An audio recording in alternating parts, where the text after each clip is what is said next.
And welcome back to Hannity. Now, earlier today, my next guest, Democratic Congressman Polis of Colorado, one of the first states to legalize marijuana, extended a special invitation to President Obama and Senator Harry Reid. In the letter, he said, quote, "I'm writing to you to thank you both for your recent comments regarding your shifting positions on the regulation and legalization of marijuana.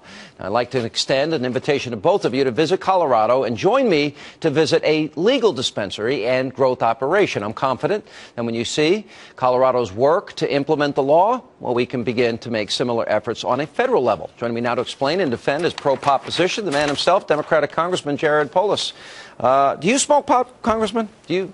No, I never have, no. Recreationally, you think it's good for people to smoke? You don't have a problem with it? Oh, well, it's obviously unhealthy, a lot like alcohol or cigarettes. As the president said, it's a vice. It's a question of how we deal with that vice. Do you put people in jail or fine them over it, or do you try to deal with it as a health and education issue? All right, but there's a difference between decriminalizing it and then making it legal as we have in your state, isn't it? Well, you know, decriminalization is a gateway to legalization, but frankly, whether it's a civil fine, as many towns in our state of Colorado, many cities have fines for it. It's just a civil penalty. Other towns allow it. I think it's an appropriate discussion at the municipal level, at the county level. I think the federal government ought to get out of it. We got to remove the federal ban. You know, when Congressman Patrick Hannity, I'm not particularly too fond, you may know, of his political views.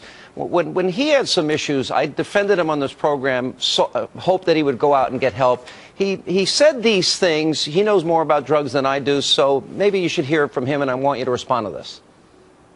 I think the president needs to speak to his NIH director in charge of drug abuse, Nora Volkow, because the NIDA director, Nora Volkow, would tell the president that, in fact, today's modern genetically modified marijuana, so it's much higher THC levels, far surpass the marijuana the president acknowledges smoking when he was a young person, so that he is wrong when he says that it isn't very harmful, because the new marijuana is not the old marijuana.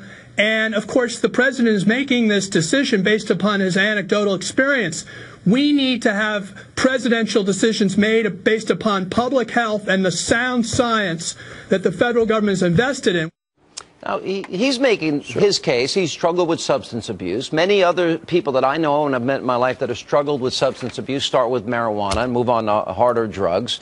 There are competing, studies about it.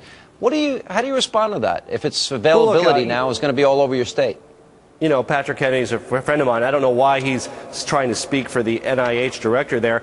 There's some truth in what he says. When it's in the black market, you don't know what's in it. Just as when alcohol was illegal in the 1920s, moonshine killed people because it was tainted. There's no question that on the illegal black market, they're selling all sorts of things that are laced with marijuana. Who knows what it is? In a regulated marketplace like we have with alcohol today, the product can be a lot safer. And is marijuana dangerous? Absolutely. The dangers are comparable to alcohol, which is fully legal in this country. I'm not sure if I agree with the dangers, because when you smoke pot, you get high. Do you drink beer? I drink beer. I have drank beer, yes. All right, so if you drink, I can drink a beer or two, and I don't really feel anything, right? But you can't smoke a joint and not feel something. Look, I represent a district that has a couple colleges, Colorado State University, University of Colorado Boulder. Yeah. Every year, tragically, kids die from alcohol overdose. 1, 2, 3 years. But you didn't answer my question. I said you can drink a beer. You didn't answer my question. I said you can drink a beer and you cannot get high. If you smoke pot, you will get high. Look, you can use anything in moderation or anything in excess. Now you're talking about how much they use it. If you smoke any marijuana, you're going to get high. You can drink a beer and not, with dinner, or have a glass of wine with dinner, and you're not going to feel anything. So the question is, what do you want? Do you want police arrest people for it, or do you want to deal with it through an honest dialogue and discussion? I didn't say that. I'm not making the case for that. But I think recreational legalization is going to open a door, and I do believe, conflicting studies for sure, that it is a gateway drug. Let me play for you something from the president, his audiobook, Dreams from My Father, and get your reaction to this. I spent the last 2 years of high school in a daze, locking away the questions that life seemed insistent on posing.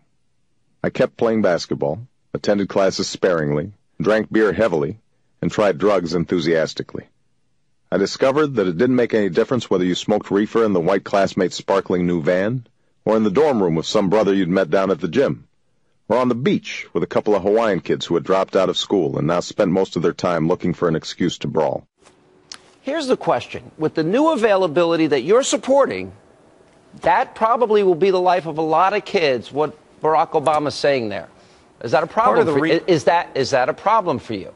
Part of the reason that Colorado voters and myself support moving this direction is to keep marijuana out of the hands of kids. The corner drug dealer that Barack Obama bought from 30 years ago, that drug dealer didn't care if he was 15 years old. He also admitted he snorted cocaine in this book. But you're not answering my question. Yeah. Does this not legally, when you put the legal name upon this, are you not saying it's safe? Even though you're saying it's unsafe, there's a certain implied impression, there's a certain implication here that it's safe. You can't deny that.